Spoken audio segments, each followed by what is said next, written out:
The debate over U.S. immigration policies really started heating up this past July when an inspiring young woman by the name of Kate Steinle was killed by a man who was not only in the country illegally, but who had been released from police custody just a few months prior. And what's worse, Steinle was not the only senseless death at the hands of someone who came here illegally.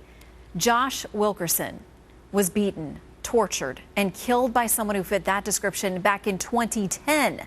And in some powerful testimony before the Senate Judiciary just last month, Wilkerson's mother made clear that she is drawing a direct link between current policies and her son's tragic death.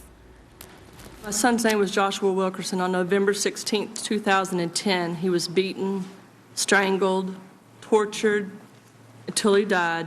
He was tied up, thrown in a field, and set on fire. His killer, Hermilo Morales, was brought here illegally by his illegal parents when he was 10 years old. This was our family's 9/11 terrorist attack by a foreign invader, whether you want to recognize it or whether you do not. This government continues to fail or even recognize that we have an issue. Americans are dying daily at the hands of criminals that we don't even know are here. I want you to know that our family is broken forever. We are forever broken. Thank you. I thank you for your time, and I don't want the sympathy. I want you to do something about it. Every one of you sitting here is in a position to do something. Laura Wilkerson, Josh Wilkerson's mother, joins us now live. And Laura, I can't imagine somebody who is more persuasive to a lawmaker than someone like you, calling them out and sitting there and telling them your story. To know the background and read the details about what happened to Josh, all I can say is I am so sorry for your family because it is horrific. And we cannot imagine what you've been through.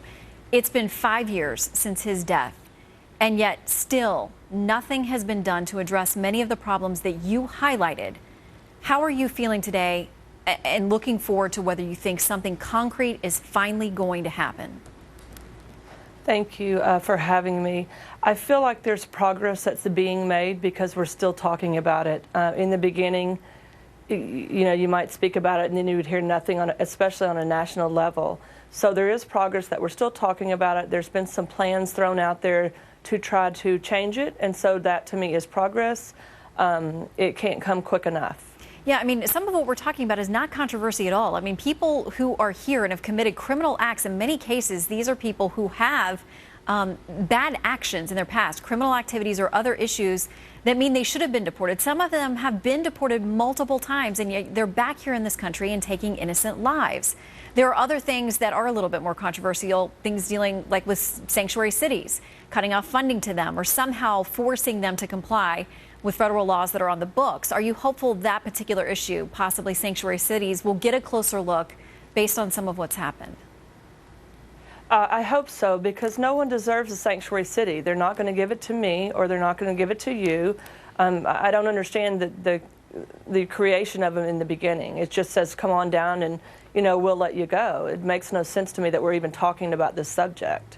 Well, and I know that you have said in the past you're grateful that we are talking about these things because of Donald Trump and a lot of the statements that he's made. I don't know necessarily that you would vote for him or he's your guy, or if there are other people that you like out there on either side of the ticket, but are you thankful that this conversation is now right at the forefront and all of these candidates are having to talk about what they would do? Absolutely. I think that's been the best progress so far. There's a lot to be seen before the election gets here. But that progress is that it's out in the forefront nationally, and I'm so glad that they have to address it. I mean, it's the reality for families like myself. It's our reality, and it should be addressed. It's not, I'm not just one person. There are countless numbers of families that this affects on a daily basis.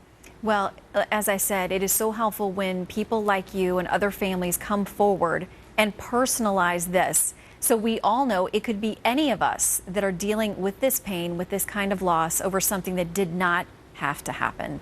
Laura, we thank you so much for, again, sharing your story here. We hope you will continue to see progress along the way, and we'll stay on it like we know you will as well.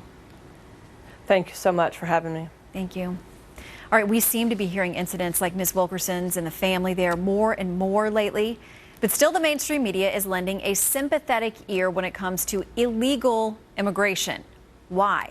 What makes the word illegal so unappealing to the media? Howard Kurtz, the one and only, will break it down with us next.